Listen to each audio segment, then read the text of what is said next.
haatan waxaa si toos ah khadka telefoonka ugu jira cadar ismaaciil oo ka mid ah mas-uuliyiinta maamulka khaatumo gaar ahaan xidhiidhyaha jaaliyadaha iyo maamulka khaatumo iyo wasiirka arrimaha dibadda ee maamulka khaatumo caynaashe cabdiraxmaan may maqlasaan dhammaantiin السلام عليكم صحيح عبد النور أهلاكم مقينا ورمحصنت أولوه واتاي عذر ما يمغلسا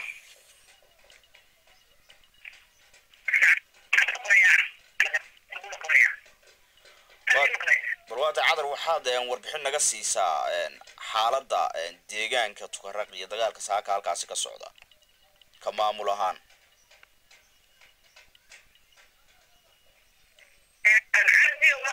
السلام يا أدي وربعين سنة أنا sida xaqad la'aan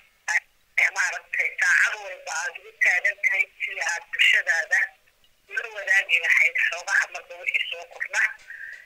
haddaan usoo noqdo su-aasha aad weydiinayso tahayba dee muddo hadda dhowr bilooda halkaas waa la isku horfadhiyey maamulka somaliland ayaa kusoo qaaday weerar xaq difaaca deega haddaan kugu soo noqdo ka khaatumo ahaan iyo khaatumo maamulka anagu kamid baan nahay dagaalka saaka buuglooda dagaalkaasi habsami aanan ugu socdaa anaguna qaybtayada ayaanu ka noqda jira waa tahay dagaalkani in muddo waxaa halkaas isku horfadhiyay ciidamada hadday tahay khaatumo iyo hadday tahay puntland iyo hadday tahay beelaha kale gobolada sool sanaag iyo cayn dega iyo puntland maxaa la filan karaa bay odhan kartaan dagaalkani ka maamul ahaan wallahi dagaalkan dee waxaa la filan karaa waxaan anagu filayaa kulli dagaal inuu noqdo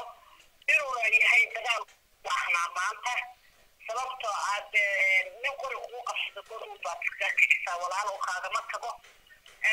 dagaalkaasina dee dagaal buu ahaa maxay ahayd la isugu yimid meesha muddana la isku horfadhiyey nasiib wanaag maanta unbay noqotay inuu bilowdo dee wixii xaqdarraa wadaa way ku baxayaan guul baanu ka rajaynaynaa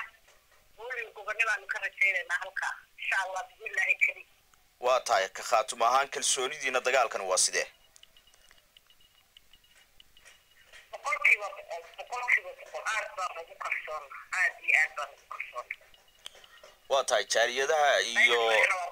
jaaliyadaha reer khaatumo iyo dadka reer khaatumo ee ku sugan dalka dibadiisa iyo gudihiisa maxaad ugu baaqaysaa waxaan ugu baaqaynaa maanta de waa maalintii aad sugayseen in ay isu taagaan isgarab istaaga dagaalka halkaa ka socda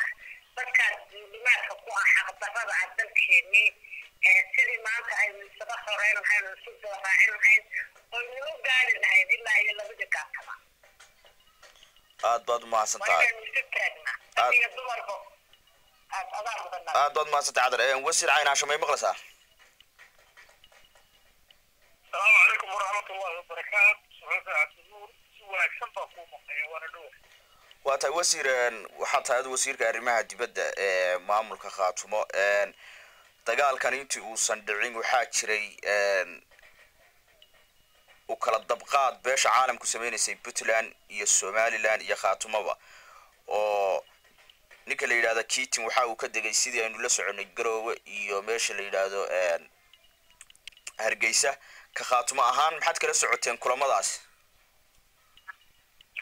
arrintaa waa nagala soo xiriiray runtii waxaana u sheegnay qaramada midoobay iyo ninkaa masalayayba dhulkan waxaa iskale reer khaatumo cid kale wax laga weydiinayaa ma jiro dadka soo weerarayna waa la garanayaa dhulka haysta inay ka baxaan baan u sheegnay wakiilka qaramada midoobay waa tahay waxaa la odhan karaa qorshihii beesha caalamku dhulkaasi ay ka damacsanayd inuusan dagaal ka dhicin hadda waa jabay mana dhicin ka maamul khaatumo ahaan dagaalkan qorshihiina muxuu yahay dagaalkan maamulka khaatumo qaybaha aad weyn buu ku leeyahay ehelka dhulkaas degan iyo weliba maamulka puntland dhulkan waxa weeye annagu dhulkan reer qaatumaale reeresibaale ilaa labada gaasama iyo wixii ka shisheeyo weliba dhulkani dhul soomaaliyeed weliye soomaali kale ku haysaanan kaasina wax la hubo weeye taasaa annagu qorsheynu waa sidaa mas-uuliyidu waa sidaa dhulkan inay ka baxaan weeye maamulkaas soo weeraray ee somaliland ama esarat inay dhulkan ka baxaan weeye dhulkan dad baale dadkiina habaa dhulkan u tashanaya in badan baa waxaan isku dayay si nabadgelya war walaalayaalo dhulkan mabo ayuu soomaalida kaba tegayay ee naga taga walaalayaalo ila waxa weeye arrintii hadalka way soo dhaaftay maanta baaxaa la qaaday dagaalkaa la qaadayna ilaa dhulkan ay ka wada baxaan la istaagayo haddii ilaahay ka raalli noqdo waxaan shicibka dhulka daljoogta waxaa ku guulaadinaya in dagaalka ay ka qayb galaan ilaa iskarida ugu dambeeya ee dhulkaa ka saaraan waa tahay wasiir aad baad u mahadsanta adigaa mudan